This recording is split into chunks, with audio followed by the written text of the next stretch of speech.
Hey, I'm going to attempt to keep up with all the things that I get into in a day's time. Okay, here's where we are with the high tunnel. This end's framed and ready. I've got my channel in along the sides for the wiggle wire, which is this right here, and that secures the plastic to the sides. Bottom part will roll up. So right now I'm on hold with everything because I've got to get raised beds built and leave this other end open so I can get into it with the tractor to get soil to the raised beds. This is what was in the beds that we took out, and those are disassembled pieces that I will use in some raised beds, but I'm going to start in here with cedar. I've got to get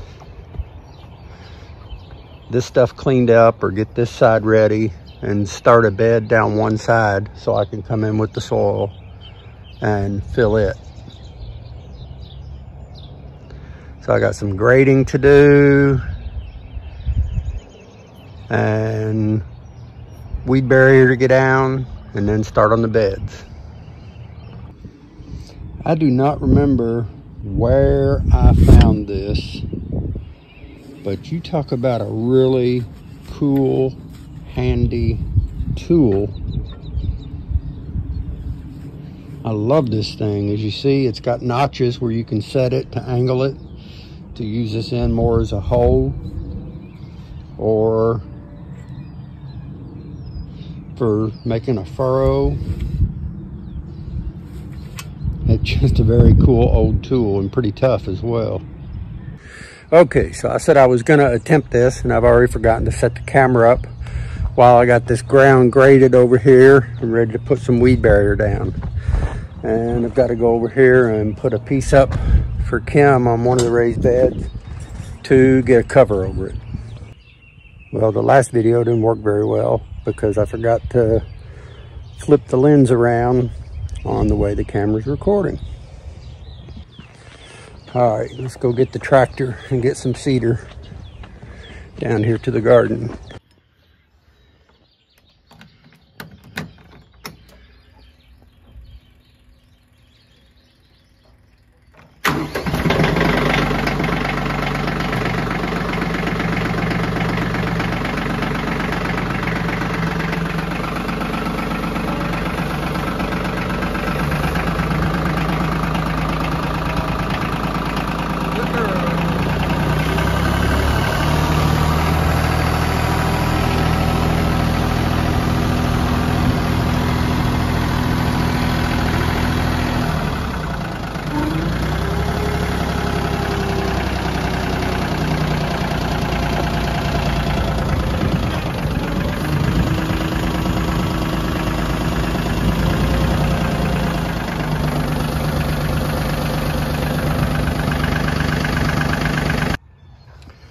I'll cut 5 boards at once by having those flush. Got my mark on this end. Come down, get all these cut at 8 foot.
let me show you what I've got on these beds and why I'm doing this the way I am.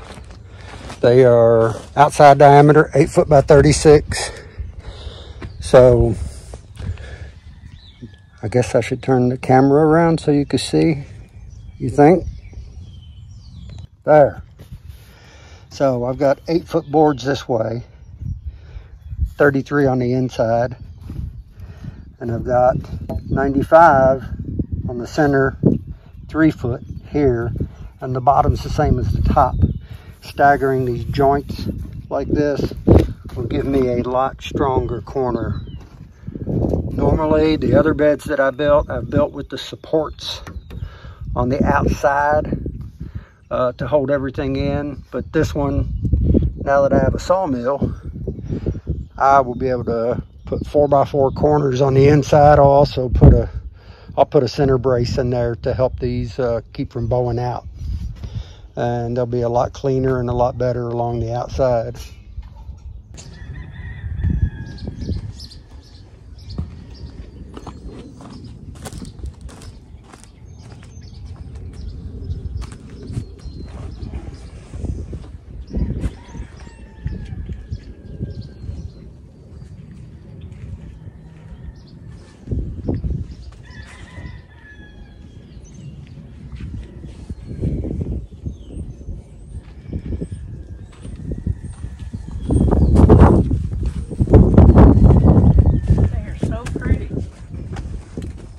Now they'll end up gray. Well, that's okay.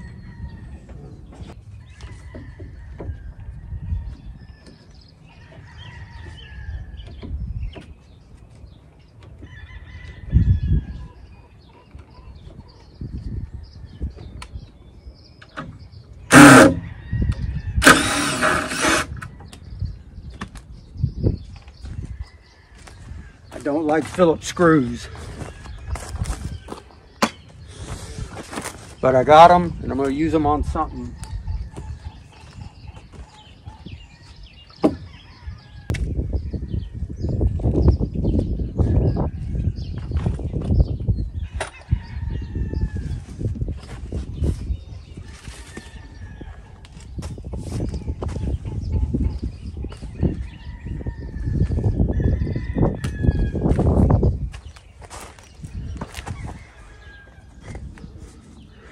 I cut these at a 33-degree angle, so they're not as sharp reaching into the bed, even if you get to them, because they're a little short from being all the way at the top.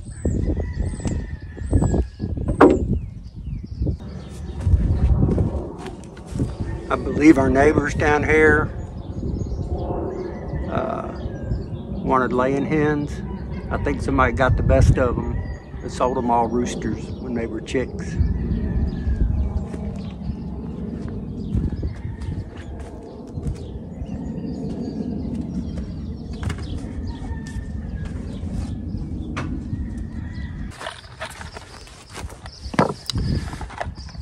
You may wonder, if I hate Phillips screws so much, why do I have them?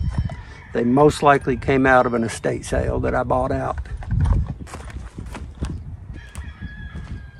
If I got them, I'm going to use them on something.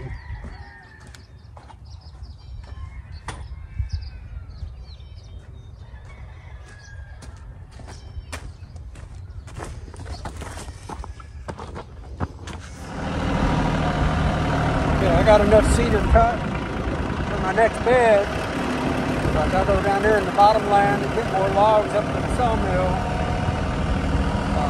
We do get the rain, it's gonna get muddy and messy. Getting down to get some logs. Let's go get them.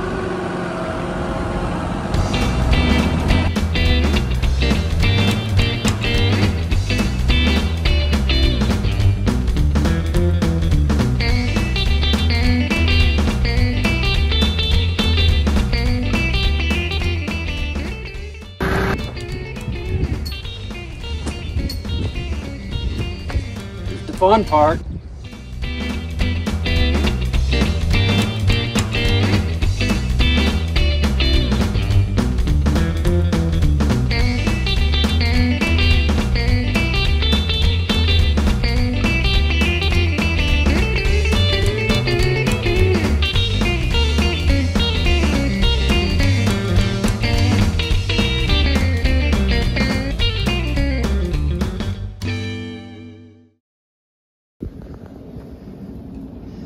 Well, not bad for a day's work.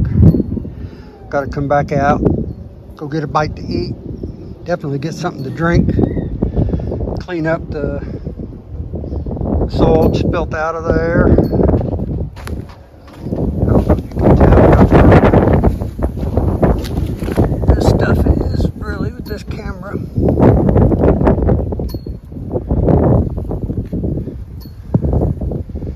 But it's good dark soil. It was all piled up there so long with me running it down with the tractor over and over. But if we get some rain, it'll help it settle in. And I'm hungry.